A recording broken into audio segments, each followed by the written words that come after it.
Hello mga kapatid, magandang umaga po sa inyo at salamat sa Panginoon sa pagkakataon na tayo ay muling nagkita sa araw na ito. Isang pribilehiyo na tayo ay upang palad. God is good, tayo ho ay nagising. Ibig sabihin niyan, meron pang plano si Lord sa ating mga buhay. Opo. Kaya ho, isang pribilehiyo yan na tayo ay nagigising.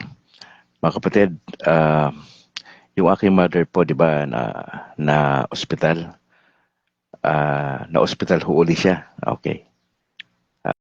Uh, Wala akong balita ngayon kung ano nangyari kay mama. Pero salamat sa inyong mga dasal, sa inyong walang sawang pagbibigay ng pag-offer niyo ng prayers para sa aking mother. And we would like to thank the Lord uh, for the opportunity po na kayo po ay sinasamahan niyo kami sa aming pananalangin.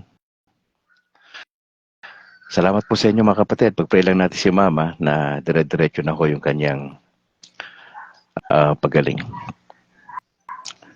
Morning, Apple. Good morning, kabrad, at sa lahat. Alright, start na tayo. Kumusta kaibigan? Ikaw ay nasa programa ng Kabrad kasama si Brad Calix at si Sister Apple. Ang Kabrad po ay para sa Catholic community sa loob at sa labas ng bansa. Layunin itong alalayan, palakasin at gabayan ng isang Katolikong Pinoy na maging mas malalim pa sa pagkakilala kay Jesus at sa mga aral ng Simbahang Katolika. Sinusubukan din ho natin sa biyaya ng Diyos na balansehin ang ating kaisipan, damdamin at ang paggawa ng mabuti sa kapwa. Kaya't halina't makinig at tuklasin ang turo ng simbahang itinatag ng ating Panginoong Jesucristo. Ngayon po ay araw ng Martes sa 11 sa buwan ng Pebrero 2025. At sa oras na ito ay pangunahan tayo ni Sister Apple sa panandalangin at sa pagbanggit ng Saint of the Day. Good morning, Apple. Magandang umaga, kabrad, at sa lahat ng mga kasama nating sa umagang ito. Let us start and put ourselves in the presence of God. In the name of the Father, and of the Son, and of the Holy Spirit. Amen. The Angelus. The angel of the Lord declared unto Mary, and she conceived by the power of the Holy Spirit. Hail Mary, full of grace, the Lord is with thee. Blessed art thou amongst women, and blessed is the fruit of thy womb, Jesus. Holy Mary, Mother of God, pray for us sinners, now and at the hour of our death. Amen. Behold, the handmaid of the Lord. May it be done to me according to your word. Hail Mary, full of grace, the Lord is with thee. Blessed art thou amongst women, and blessed is the fruit of thy womb, Jesus. Holy Mary, Mother of God, pray for us sinners, now and at the hour of our death. Amen. And the Word was made flesh, and dwelt among us. Hail Mary, full of grace, the Lord is with thee. Blessed art thou amongst women, and blessed is the fruit of thy womb, Jesus. O Holy Mary, Mother of God, pray for us sinners, now and at the hour of our death. Amen. Pray for us, O Holy Mother of God, that we may be made worship worthy of the promises of Christ. Let us pray. Pour Pour forth, we beseech you, O Lord, thy grace into grace our into our hearts, hearts, that we, that to we to whom the whom the incarnation of incarnation of Christ, Christ, your Son, was made was known by made the known by the message of an message of an angel, angel, made by his may his passion and passion and cross, cross be be brought to the brought to the glory of glory his of his resurrection, resurrection, to the same to the same Christ, Christ our our Lord. Lord. Amen. Amen. Glory be to the Father, and to the Son, and to the Holy Spirit. As it was in the beginning, is now, and ever shall be, world without end. Amen. Amen. Amen.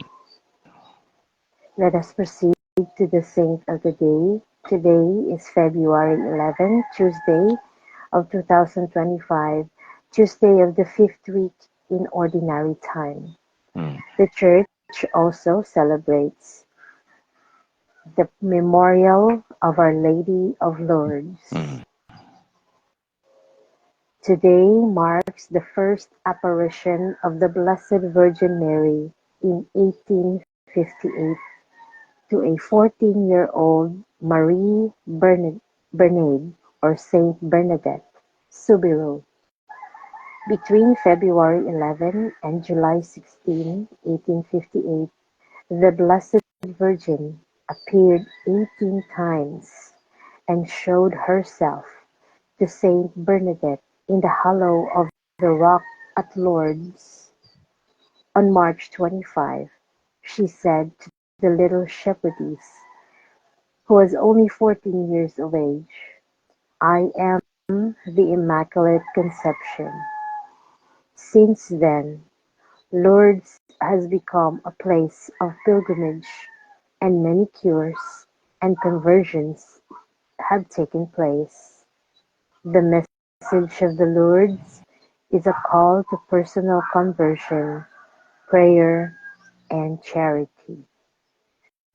Let us offer 3 Hail Marys for the conversion, for love, and to offer prayer for all those who are in need, especially those who are sick.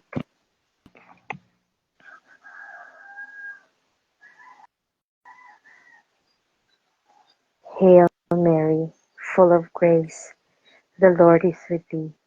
Blessed art thou amongst women, and blessed is the fruit of thy womb, Jesus. Holy Mary, Mother of God, pray for us sinners, now and at the hour of our death. Amen. Hail Mary, full of grace, the Lord is with thee. Blessed art thou amongst women, and blessed is the fruit of thy womb, Jesus.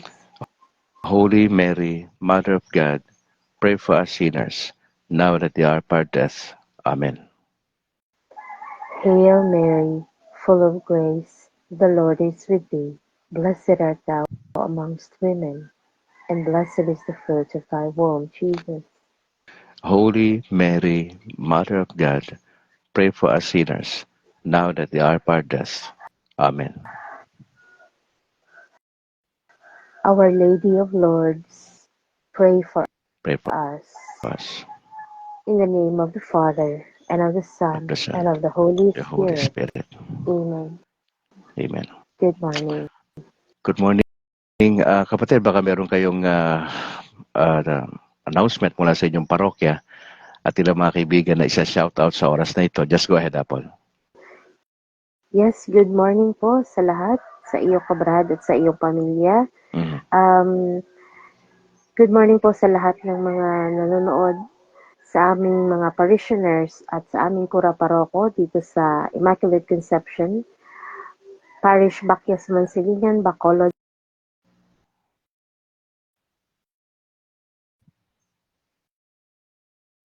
General Assembly na magaganap dito sa aming parokya Mm. sa February 22 from 8 a.m. to 5 p.m. So lahat po ng mga parokyano ng aming parokya ay inaanyayahan na o dumalo Mhm. at magkaisa po tayong mag-usap-usap para sa ikabubuti ng ating community. Mhm. Ano po.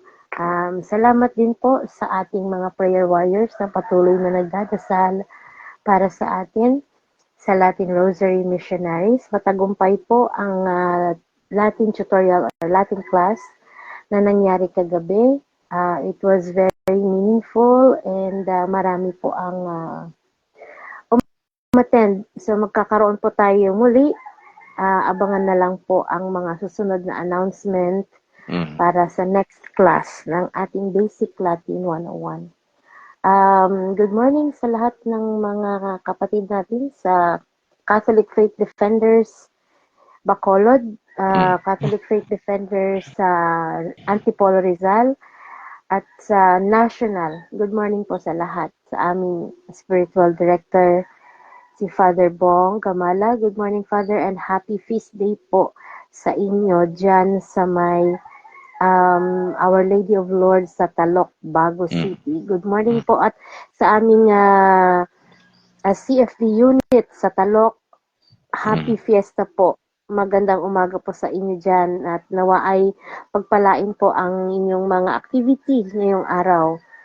Nawa po ay pagpalain tayo ni Lord, gabayan tayo sa lahat ng ating mga desisyon sa buhay at we offer to God all our sacrifices and discomforts of this day para po sa lahat ng ating mga kahilingan. God bless ka, Brad, sa iyong pamilya at God bless din kay Sis Annalyn. Hindi ko naramdaman na pumunta ka pala dito kahapon. Nakatulog ako pagkatapos kong magdasal. Anyway, thank you. God bless po and good morning. Alright, maraming salamat kapatid na Apple. Maraming salamat. Wow. Nakasama natin si Sister Apple. Siya po ay regular na ating makasama sa ating broadcast. Pag Sabado ho, kung available pa rin po siya, ay makasama natin siya. Apple, maraming salamat At sa aking mga ninong at ninang na kanyang parents din naman. Nako, magandang umaga po. Alright. Gusto ko manang batiin yung aking may bahay, si Annalyn, at yung aming dalawang anak, si James Philip at na Grace. Mga kapatid, na-confine ho uli si Mama o wala akong balita sa kanya kagabi pa. Walang balita.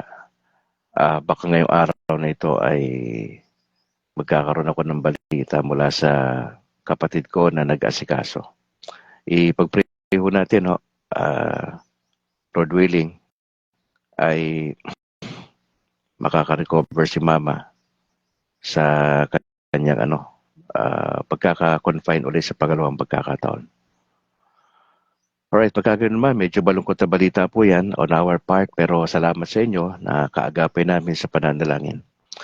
Pinabati ko si Eloisa, na aking kapatid, si Fred Al, si Charo, si Nicole, si Jairus Matthew, si Buddy, si Bembem, si Paulo, si Picoy, si Rock, si Esme at yung kanilang mga anak, si Julie, si Ronly, andyan sa bahagi ng Pangasinan, magandang umaga sa inyo, si Buboy, si Bog sa kanilang mga anak, si Theo Jo, si Tia Edna, at sa kanyang buong pamilya dyan sa Karangalan Village, at lahat ng aking mga kamag-anak dyan sa Palawi, Calulbon, Alvira, Catanduanes. Magandang umaga po sa inyo at sa inyong parish priest. Salamat din kay Sister Mercy ng Polay na Media at lahat ng staff. At yung aking pare dito sa San Juan de Pomoceno Parish Church, si Very Reverend Father Luan Torrefranca. Magandang umaga, Pads. Kay Reverend Father Robert Christopher Nobles, ang aming dalawang seminarya na si Bro Simon saka si Bro Kent. Sister Balu, Ninang, magandang umaga po ng PPC dito sa San Juan de Pomoceno. At sa lahat ng mga opisyales, ganoon din si Bro Bernardo Apoyo. Ninong, magandang umaga po. Si Mike Sara, ng aming Parish Secretary, at si Marilyn Logroño at si Jubian Mare, ang makasamahan niya rin dyan. Maraming salamat. At binanggit ni Apple kanina yung buong tropa ng CFD sa Bacolod. Doc Ray Intila, magandang umaga po sa buong pamilya. Christian Paul Gailan, ang aming presidente. Si Harvey Anke, ang Vice President. George Quiles, ang Secretary. JB Akman, Treasurer. Si Apple, kasama natin dyan. Si Al Manila. Si Doc Reynold Navarez, magandang umaga po. At sa tropa dyan sa Granada, si Bro Deloso, Bro Barbon, Bro Essentialis. Si Rod Rex, si Bro Mailum. Siyempre, tropa dyan sa National, ng punto por punto, si Reverend Father Darwin Kitgano, Wendell Talibong, John Doe, kay Kenneth Alvin Bustamante, kay Romel Palma, nakalimutan ko yung si Alima, yung dating ministro ng I think Jehovah's Witness. Si Paul Alima. Masipag din umiikot si Bro Paul sa iba't ibang bahagi ng Visayas para makipagdebate sa mga SDA. Opo. Si Bro Noe Dora, magandang umaga, Pastor, at God bless po sa inyong pag-iikot din sa buong Pilipinas sa banawakay ng Panginoon Diyos. patuloy niyong pag-iikot. Opo. Shout out kay Thea Marie Pescador, ganoon din kay Marjorie Batayen Agtoto. Watching right now. Kay Buds dyan sa Legazpi Albay, magandang umaga po. At shout out daw sa kanyang father, si Father Totoy. Pinabati ko rin po yung aking mga fellow na estudyante at mga catechist dyan sa aming catechetical training every Saturday. Yung aming masipag na coordinator, si Mrs. Vanessa Sabit Molieno. Magandang umaga po. God bless sa inyong buong pamilya at sa inyong mga kasamahan. Every Saturday po sa aming training, alas 9 ng umaga hanggang alas 3 ng hapon. Maraming salamat at kami ho ay gagraduate, I think March ang graduation sa Cycle A. Pag-pray niyo po si Brad Calix sa ating mga training. Tayo po sa kalooban ng Diyos ay nais natin maging permanent deacon later on. Yun po yung desire ng heart ko. Pads Henry Pineda, magandang umaga po, Pads. God bless po sa inyong parokya at sa inyong mga kasama po dyan. Opo. Maraming salamat po.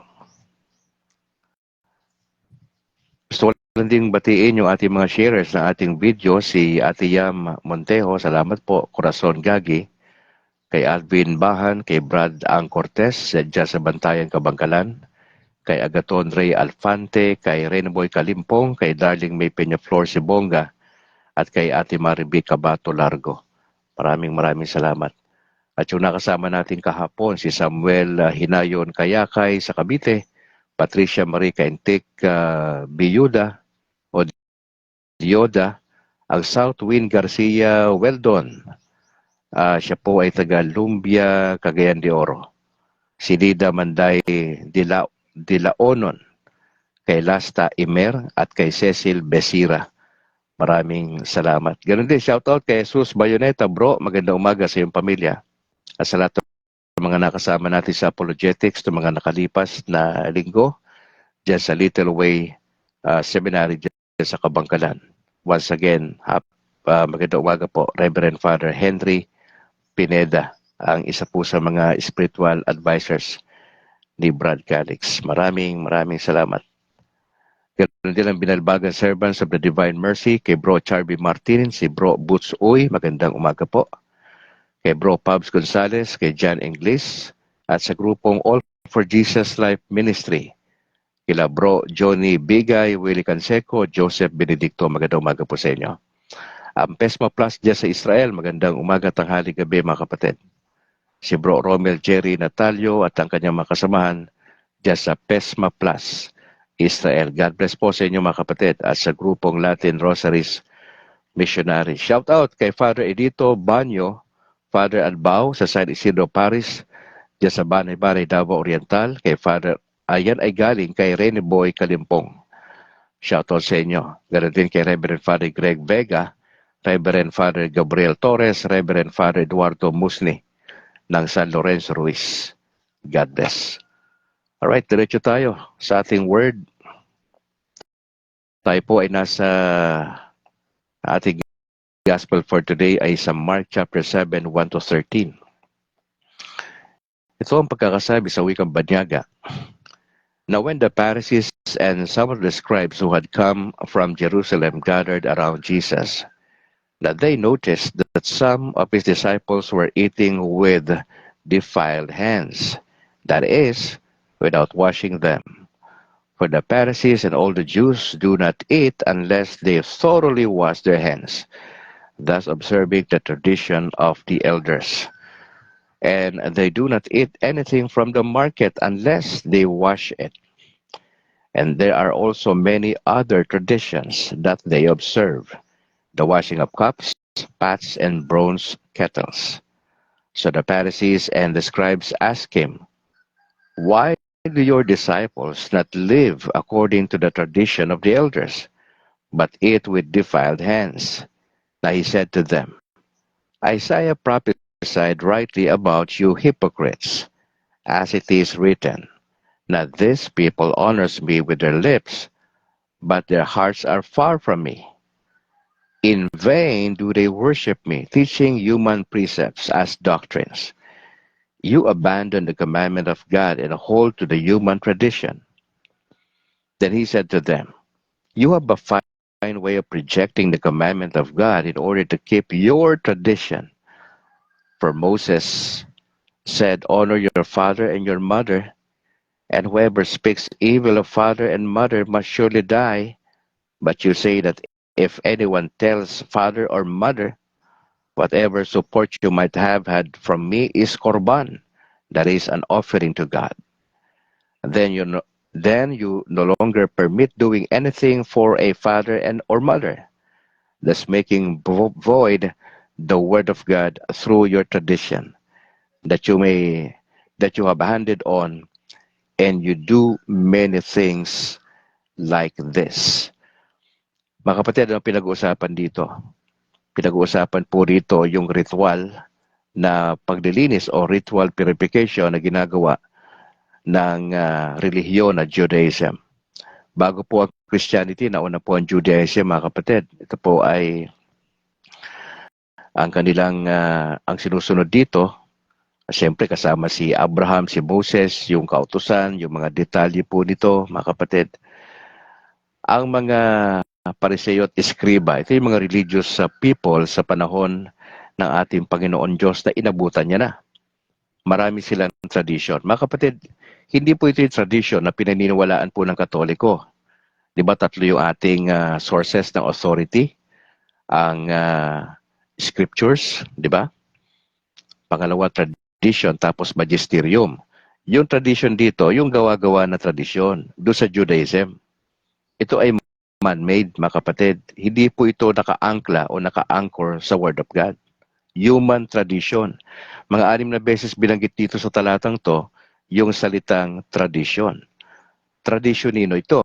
Sabi dun sa talatang 4 o 3, tradition of the elders. Tapos may binabanggit pa rin sa verse 4 na many other traditions. Plural. Binanggit yung pangatlong beses na tradition of the elders. Tapos binanggit dito yung human tradition. Tapos binabanggit yung your tradition. Mga kapatid, hindi ho ito yung tradition na pinagkukunan natin ng authority, na oral sa written tradition, na yung mga ginawa ng Panginoon Diyos, yung mga turo, yung mga aral. Hindi ho ito yung aral ni Jesus. Aral ho ito ng mga elders. Aral ho ito ng Judaism. Mga kapatid, na para sa Panginoon, itong tradition na ito, wala po ito kakwenta-kwenta. Ano issue dito? Napansin ng mga Pariseo at Eskriba, yung mga some of the disciples ni Jesus, kumakain na hindi naguhugas ng tama yung kanilang kamay. Kasi may proper na paghuhugas yan eh. Talaga hong kailangan yung tubig ho kung saan-saan pa yan dadaloy no? May ritual na ginagawa bago kumain, maraming kaartihan. Ika nga, mga kaartihan na gawa-gawa lang nila sa Judaism. Pambira, ikaw gutom ka na dadaan ka pa sa ritual na to, na purification ng mga non-Judaism. Papasin nyo hindi na ho yan ang binanggit ng Panginoon Diyos para kay Lord Para ba ko i-contextualize mo sa Pilipinas sinasabi ng Lord, tigilan nyo nga ako sa mga kalokohan nyo. Ano sila sabi nyo, proper washing of hands? Okay lang ba kayo? Mabigat to yung binitawang salita rito ng Lord, mga kapatid.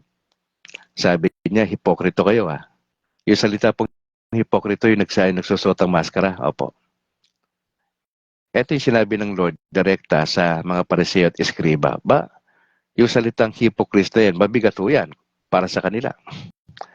Para sila sabi ng Lord, hindi kayo totoong mga naglilingkod sa Diyos mga hipokrito kayo. Grabe yung salita ng Panginoon, no? Na mapapansin nyo sa Gospels. Banas na banas si Jesus Christ sa mga religious leaders. Kasi mapagkunwari ito mga to Asar na asar si Jesus kung babasahin nyo ang Gospels. Hindi sa mahihirap, hindi sa mga widows, hindi sa mga orphans, hindi sa mga sickly, kundi asar na asar si Jesus. Lagi mong mababasa yan sa Gospels. Banas na banas si Jesus sa mga religious leaders. Bakit po? Kasi mga hipokrito. Sabi na Isaiah, na itong mga taong ito ay kinikilala siya ang Diyos ng kanilang labi, pero ang problema, yung kanilang puso malayo sa Diyos. In vain do they worship me. Kasi mahalaga sa kanila yung tradisyon eh. Yung pinakamas importante, ayaw nilang gawin yon. Mas nangingibabaw sa mga pariseo at eskriba yung human traditions. Hindi talaga yung salita ng ating Panginoon Diyos. Opo. Binanggit dito si Isaiah sa Old Testament, even si Moses, na binigyan ng law ni Yahweh. Eto mga taong ito, religious people na to, wala silang paki sa kanilang parents. Wala. Ang kanila, maglingkod sila sa loob ng simbahan, sa templo, magsuot sila ng maskara, magkukunwari sila, pero yung real concern sa mga parents nila, wala silang paki. Ganito katindi itong mga pariseo at eskriba na to. Now, sa panahon natin, nangyayari po ba yan? Yes. Nangyayari po yan. Na may mga naglilingkod sa loob ng simbahan, nakapokus masyado sa simbahan. Maganda yan. Pero may tunay bang concern sa mga parents nila?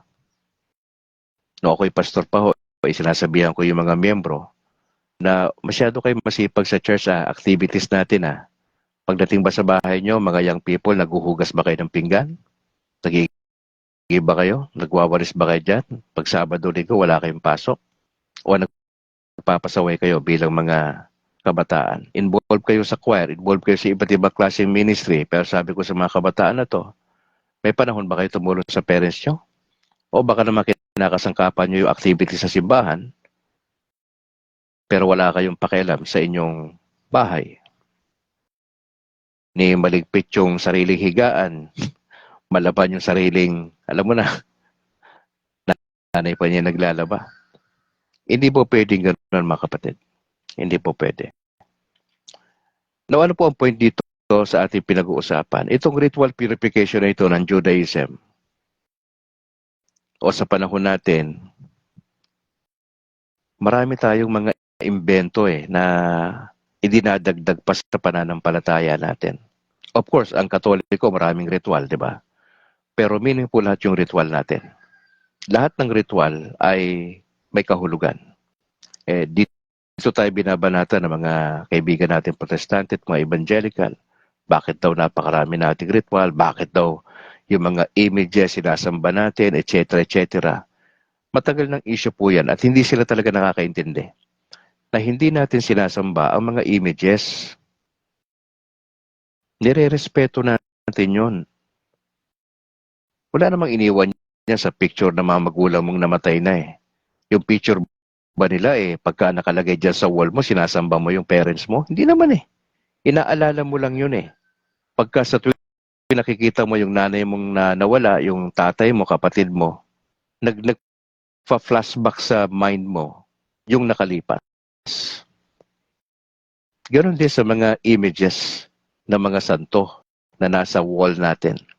Yan ang hindi maintindihan ng mga non-Catholic. Sabi ko nga, in order for them to understand, tayo mga Katoliko, mahalaga maging Katoliko muna sila. Kasi malibang bitawan nila yung pagiging protestante nila, hindi nila tayo kailanman maiintindihan. Mga kapatid, yung incarnation ni Jesus, yung kanyang pagkakatawag tao, binasag po niya yung barriers na meron po ang tao sa Diyos. Si Jesus ay representative ng God the Father sa lupa. Kasi gusto niyang i-redeem ang tao mula dun sa kasalanan. Yun ang pinakapapel ni Jesus sa lupa Nagtagumpay ba si Jesus sa kanyang redemption? Opo, nagtagumpay. At patuloy niya yan na gustong mangyari sa pamagitan ngayon ng simbahang Katoliko. Wala na si Jesus sa lupa, naiwan ang kanyang simbahan, naiwan ang mga bishop, at tayo mga Katoliko na nabinyagan, tayo po ay mga sundalo na dala ang mensahe ng ating Panginoon na inaasahan ng Lord sa atin Magiging masinop tayo sa pagtayo bilang Katoliko, dala ang mensahe ng kaligtasan. Our job is to intercede and to pray for those non-Catholics and to invite them to journey with us. Yun po yung trabaho natin. Hindi ho makipagdebate sa kanila. May tamang gamit ang debate, pero hindi yan ang paraan para maakay sila sa kingdom ng Panginoon Diyos. Hindi yan ang tamang paraan. At hindi yan yung ini-endorse ni Jesus Christ. Ang ini-endorse ni Jesus Christ na to invite them to journey with us. Yung para ba sinabi ni Jesus, come and see, tignan nyo. Sabi ng mga sumusunod na mga alagad ni John the Baptist kay Jesus, saan ho ba kayo nakatira? Ang sabi ni Jesus, you come and see. Halika, sumama ka at para makita mo. Yun yung open invitation for us as Catholics, doon sa mga non-Catholics friends natin. Na anong gagawin mo ron sa mga Katoliko na pumunta na sa Protestante? Wala ka na magagawa ron. Wala ka na magagawa doon. Instead, ang fokusan natin mga kapatid, yung mga naiwan sa parokya natin. At anong gagawin natin sa mga naiwan? Bantayan natin, encourage natin, karoon tayo ng close relationship, mga kapatid. Mga kapatid, pangalawa, ang issue dito, real purity is a matter of the heart. Hindi yung paghuhugas ng kamay, ang sinasabi ni Jesus. Maganda rin naman yan eh. Tayong Pilipino nga, hindi tayo masyadong gumagamit ng kubyertos eh. Hindi ho ba? Pag kumakain tayo sa probinsya, nakasalampak pa yung paa niya. Sa lamesa, di ba? Nakasalampak yung paa, tapos kakain tayo. Gamit ang kamay natin. Sa probinsya, may tabo lang, tapos may konting tubig. Okay na yun eh. Di ba? Wala nang arte masyado. Itong mga pariseo na to, tinignan yung mga disciples, sabi kay Jesus, bakit yung mga ibang alagad mo hindi naghuhugas ng tamang paraan, ayon sa tradisyon ng tao, ng mga elders? Kulang-kulang nila sabihin ng Panginoon Diyos sa kanila, tigil-tigilan nyo nga kami. Hindi kami dyan sumusunod sa tradisyon ng gawa-gawa ninyo. Hindi yan ang aming pakay.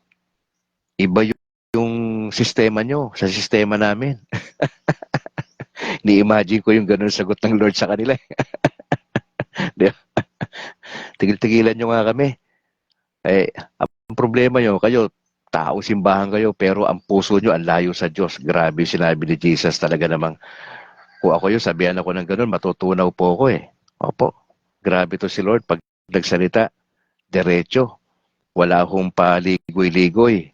Oh, real purity is a matter of the heart. Mga kapatid, puso ang issue. Kaya nga, ang pwede pa natin makita rito, bago tayo mamuna ng ibang tao, siguraduhin natin na okay tayo. Ito mga pariseo na to, wala sila magawa eh. Sa buhay talaga nila eh. Masyadong pakialamero. Masyadong mapanghimasok.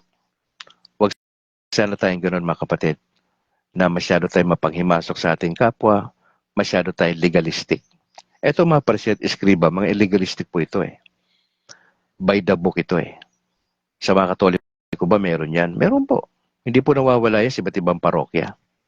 Ganon din nga po sa amin eh. Sa Protestante at Evangelical eh. Meron din po yan.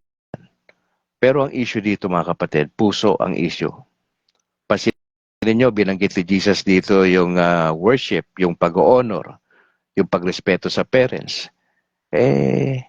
Sana ho totoo. Hindi po tayo nga masyadong legalistic na sinasakal natin yung iba, pinapasunod natin sila sa patakaran po natin. Yung mga imbe-imbento natin. Opo, wag na po tayo doon. Etong ceremonial washings na ito, itong ritual purification na ito, okay yan sa mga Hudyo. Pero tayo mga Gentiles tayo mga kapatid. Tama na yung mga ritual natin sa simbahan. Nire-respeto po natin yon at may mga kahulugan po yon. Kaya doon sa mga hindi tayo naintindihan sa ritual ng simbahang Katoliko, bakit ka naman magpapa-stress pa sa mga non-Catholics na ipaliwanag sa kanila na hindi naman sila umuunawa sa sinasabi natin? Magsalita ka lang doon sa interesado, doon sa bukas ng isip. Hindi ako nagsasalita na doon sa saradong isip eh. Yung hindi marunong makinig, ang gusto nila sila lang pakikinggan at tayo makikinig lang sa kanila sinasabi. at lulunukin natin yung sinasabi nila lahat. Mali po yun eh. Tayo po yung tama eh. Tayo po yung nauna, tayo yung tama, yung founder natin si Jesus.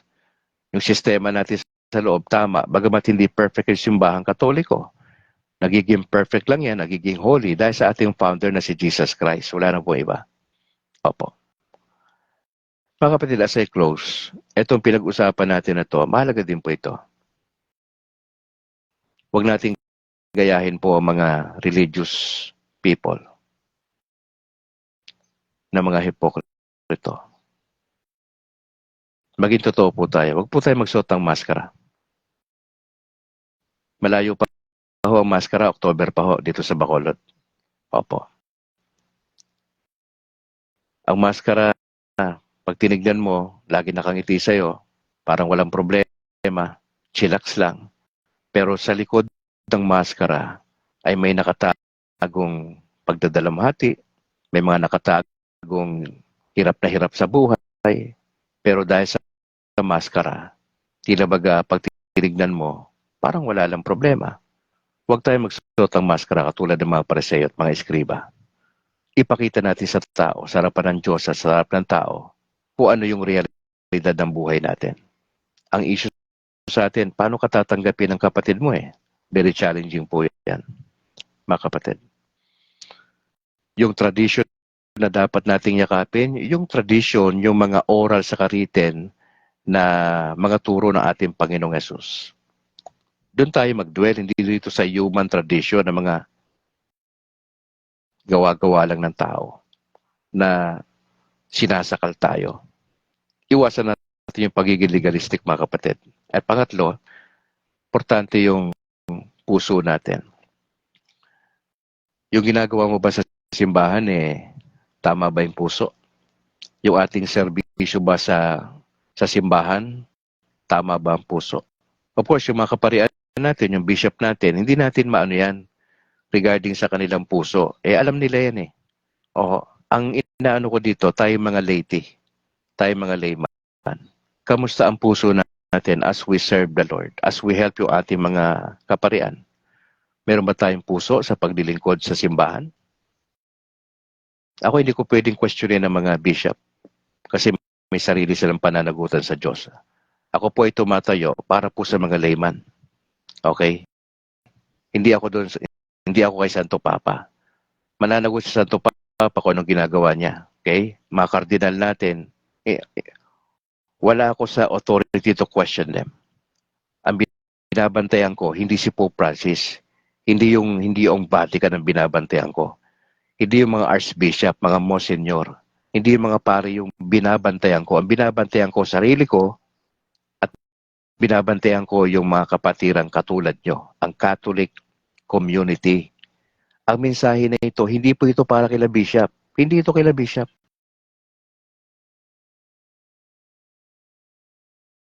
Ay para sa mga katulad ko na layman. Kung meron man tayong pari na nakikinig sa broadcast na ito, hindi para pagsabihan si Father. Hindi po eh. Wala ako sa posisyon to do that. Ako po ay servant ni Lord. At yung mga kaparian natin, alam nila yan. Hindi sila kailangan turuan. Alam nila yan. Minaster nila yan sa seminary. Alam nila yan. Ako po ay nagsasalita para po sa lahat ng Katoliko, nationwide and beyond. Okay? At kung ano man po yung sinasabi ko rito sa broadcast, mananagot ako sa ating Panginoong Jesucristo later on. At ako nagpapasalamat lang sa mga kaparian natin na nagdadasal para kay Brad Calix na magamit tayo ng maayos. And Lord willing, ang laman ng puso ko to become a permanent deacon later on. Yun po yung pinupush ko, yun ang desire ng heart ko. Na Lord willing, sa tulong ni Mama Mary, na si Brad Calix, yung desire ng heart ko will be granted. Hindi ko alam kung kailan mangyayari yan, pero yan po yung desire ng heart ko, mga kapatid. At maraming salamat sa inyo sa inyong unawa, sa inyong dasal, sa aking pamilya. Now, let me encourage you, fellow Catholics. You love Jesus. Ang sentro ng Katoliko, hindi yung mga saints, hindi yung ating Pope Francis. Ang sentro natin ay si Jesus Christ. Ang tagapagligtas natin, ang founder natin si Jesus Christ.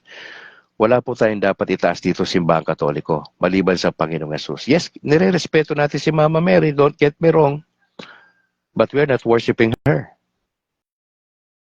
Ang worship natin belongs doon sa triune God, doon sa Trinity. God the Father, God the Son, and God the Holy Spirit. Ito si Mama Mary, nire-respeto natin ito bilang nanay ni Jesus. Malaki yung kanyang papel sa langit, sa kaligtasan ng tao. Malaki yung kanyang papel. Yung mga saints who are in heaven right now, na nag-i-intercede for and with us. Ganun tayo kalakas bilang Katoliko eh. Marami ng chismis na lumalabas sa atin eh. Pero panindigan mo ang pagiging Katoliko mo. Pangalawa, hindi mo kinakailangan lumabas ng simbahan para maipakita mo yung genuineness mo bilang Catholic. Ang tunay na totoong Katolikong Kristiyano, may takot kay Jesus Christ. Umiiwas sa kasalanan. Pangatlo, mahal niya yung kanyang pamilya. Nabubuhay siya na may kabanalan. At meron siyang pakialam sa evangelization. Pag wala kang paki sa evangelization, wala kang paki sa kapitbahay mo, wala kang paki sa good works, hindi ka tunay na Katoliko, kapatid. Ang tunay na Katoliko, tumatayo bilang sundalo ng Panginoon Diyos. Sundalo ka eh, missionary ka eh. Whether you like it or not, missionary ka, may dala kang salita ng Diyos eh. May mensahe ka eh. Ang sasabihin mo lang naman sa mga non-Catholics, hey guys, tol, Brad, sis, come on, let's join me. Let's journey together. Yun lang tayo, hindi naman tayo namimilit eh. Bro, come on, let's journey together this year. Let's learn. Let's tara. Kailangan makilala natin si Jesus. Yun yung hamon sa atin eh.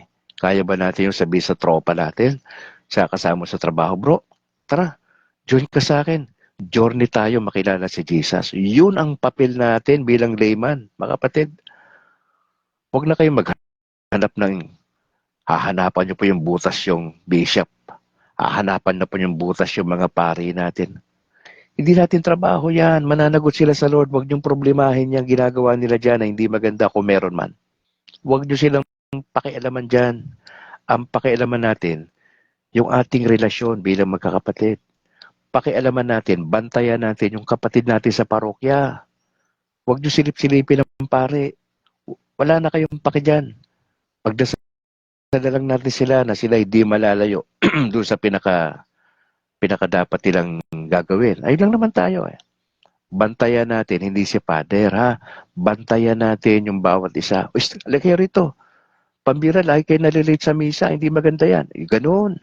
Encourage natin. Pambira, late ka na nga. Nagsiselfone ka pa sa loob ng simbahan. Hindi pa nga tapos si Father sa benediction niya, lumalabas ka na. Halika nga rito. Hindi maganda ugali mo. Halika rito. Kulang ka sa seminar ha. Mga kapatid, bantayan natin yung bawat isa ha. Huwag niyong bantayan si Father ha. Tandaan niyo yan. Read my lips. Huwag niyong bantayan si Padre. Huwag niyong bantayan.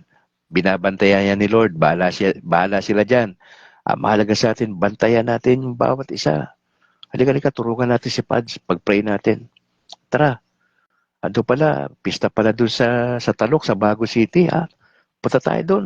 Bisitahin natin dun sila. Let's worship together kasama nila. Ganun dapat yung attitude eh. Tigil-tigilan nyo yung kakachismis nyo ha. Hindi maganda yan. Ako, yung iba sa inyo, makachismis kayo. Wagas ha. Huwag kayong ganun. Hindi maganda yun. Ha? Ang Katoliko matino, hindi nakikipagchismisan yan. Ha? Bantayan mo yung sarili mo kasi yun ang maganda eh. Bantayan mo sarili mo lagi. Ha? Huwag si Father ang bantayan nyo ha.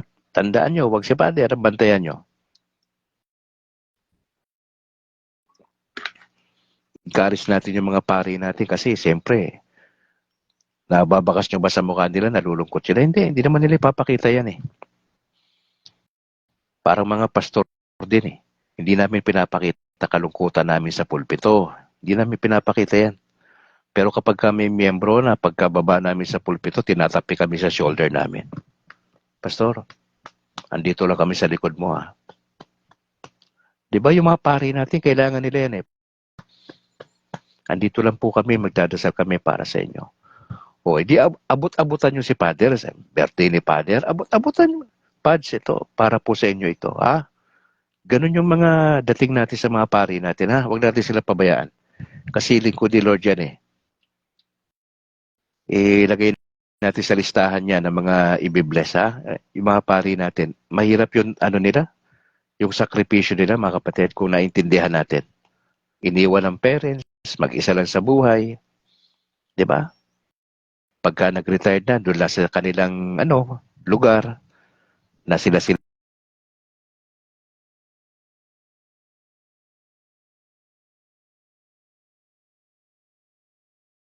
yung let us encourage one another. All right.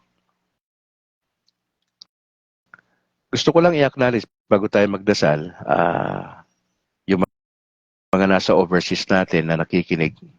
Sosimo Inocho Jr. dyan sa Ireland, magandang umaga, tanghali, gabi. Angel Amoma dyan sa Japan, God bless. Alex Dugang dyan sa Columbus, Ohio sa USA. Si Elenita Billete dyan sa Greece. Si Rosa Tadeo dyan sa Hong Kong. Roberto Galang sa Rome, Italy. Kay Ta Arnel Jawod, si Gosyo sa Malaysia. Kay Usting Fabon Robines Sompadya sa Silici, Italy. Kay Romel Parado dyan sa Perugia, Italy. Arturo Pagarpatan dyan sa Ghana, Africa. God bless. Kay Rego Perocho dyan sa Kuwait. Alan Janeta dyan sa Hungary. Kay James Walter Hibanada Topic dyan sa Canada. Kay Enteng Narem sa Libya. Si Eric Cordero dyan sa Singapore. Ariel Bergis, Canada. At kay Nathan Rose Iligan dyan sa Kingdom of Saudi Arabia.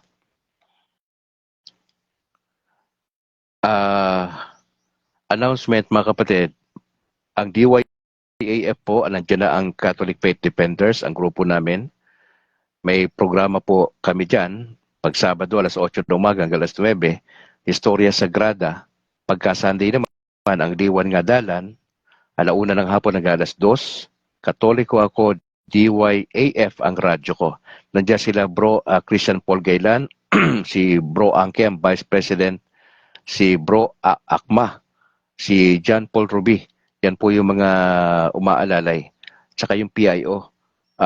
I think si Richard, nandyan. At, opo. Pakinggan po natin ang DYAF. Pakapatid sa lahat ng mga programa nito kayo po ay available. Tulungan niyo po ang CFD Bacolod kasi wala po kaming pondo. Meron lang po kaming maliit na negosyo. Ang purpose ito para kung may magalakad po kami, semana sa Negros, may panghugot po kaming pamasahe. Tulungan nyo kami mga kapatid. Punta kayo sa Facebook page namin na Catholic Merchandise. Meron kayo pagpipilian doon ng mga mugs, mga t-shirts. Lahat ng sizes so available, lahat ng kulay. At least yung black, yellow, pink, red, gray, saka white ay available po yan. For more info, pwede kayo tumawag sa 099285-50205. 099285-50205. Opo. Catholic Faith Defenders, punta kayo doon sa Catholic Merchandise sa FB page. Alright. Meron po ba tayo sa shoutout dito? Dali lang nga. May nakalimutan pa tayo na isa shout out. Let me see. Okay. Mga kapatid, if you would like to partner with Brad Calix, marami tayong pwedeng gawin. Tayo po in charge sa mga pastor na mako-convert sa Catholic later on dito sa Negros. Siyempre may mga logistics po yan at hindi ko po dinideny na wala po kaming pondo. Okay, wala po kaming pondo. Kaya ito po ay personal na appeal sa mga kapatiran. Ito po ay voluntary in nature on your part. If you would like to help, just let me know. Nandiyan naman po nakapost yung GCash number natin. Just let me know kung saan mapupunta ha. Kasi we would like to be transparent. kung saan nyo gustong dalhin yan, gagawin po natin yan. If you would like to donate, marami tayong kailangan sa studio na kailangan bilhin.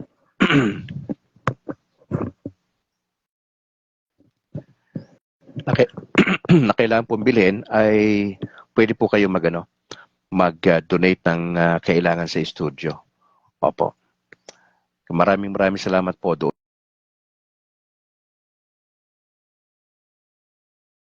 Patuloy si Mrs. Mga kapatid.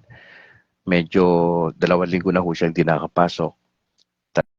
Talagang masakit ho talaga yung kanyang tiyan. At I don't know, sana meron siya opportunity na humarap sa atin para explain ng konti yung kanyang mga struggles, yung daily struggles, yung pain sa kanyang tiyan po talaga.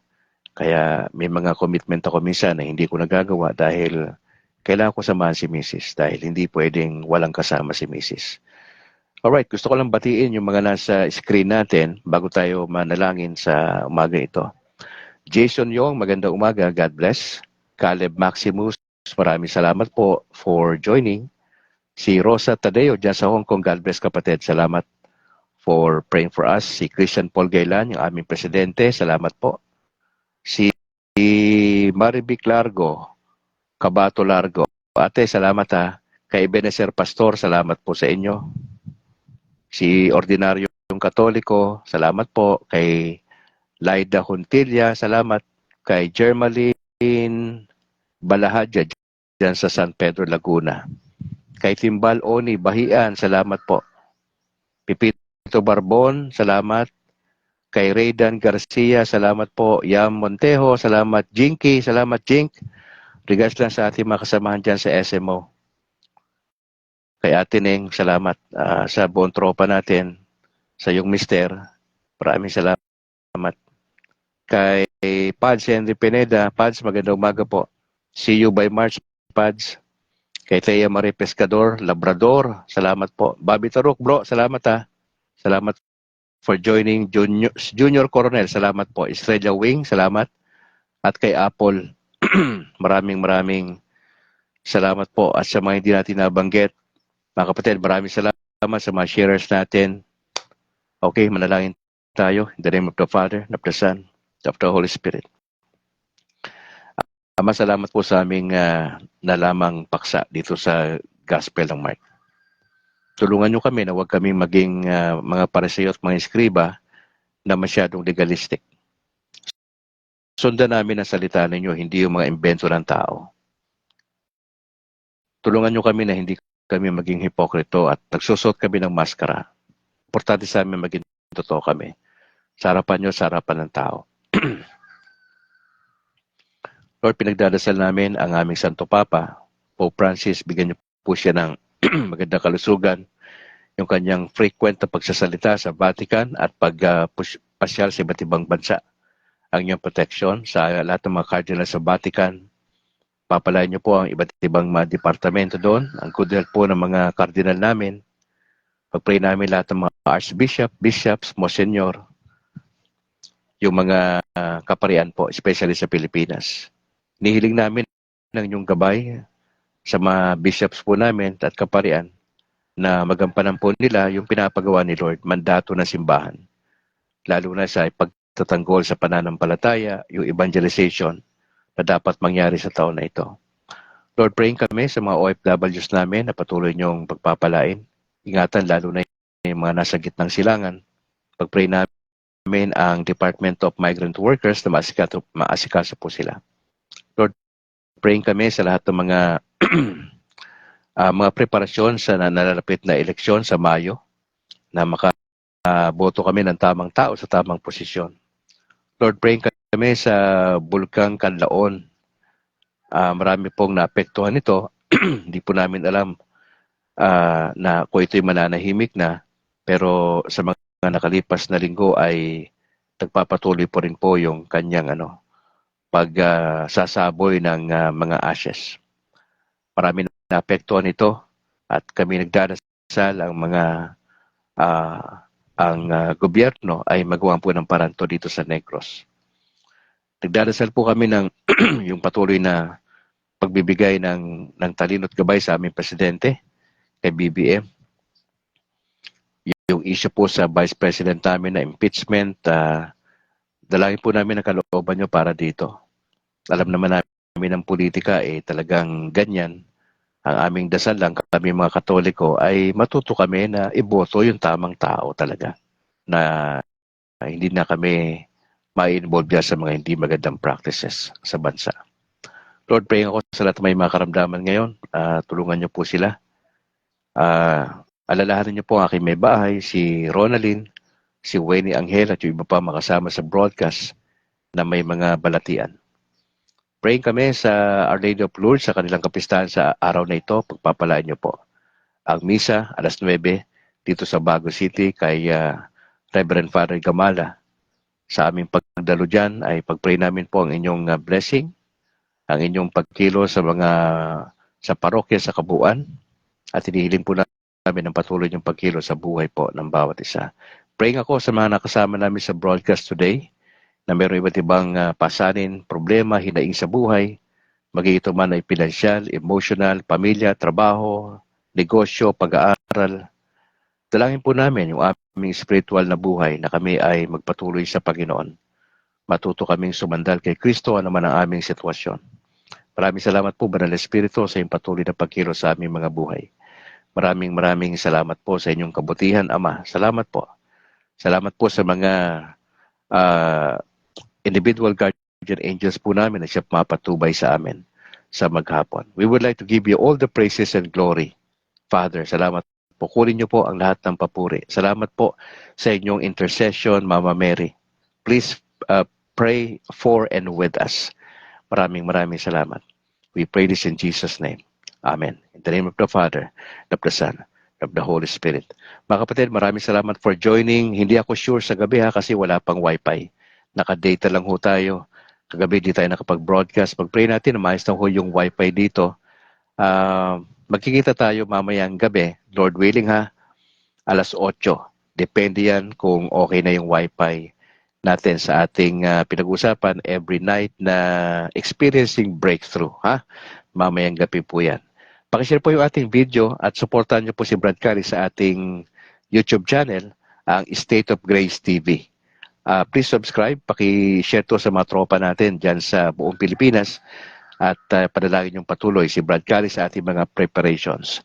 Sa ngala po ng aking may bahay na si Annalyn Ledesma at yung aming dalawang anak na si James Philip at Alana Grace.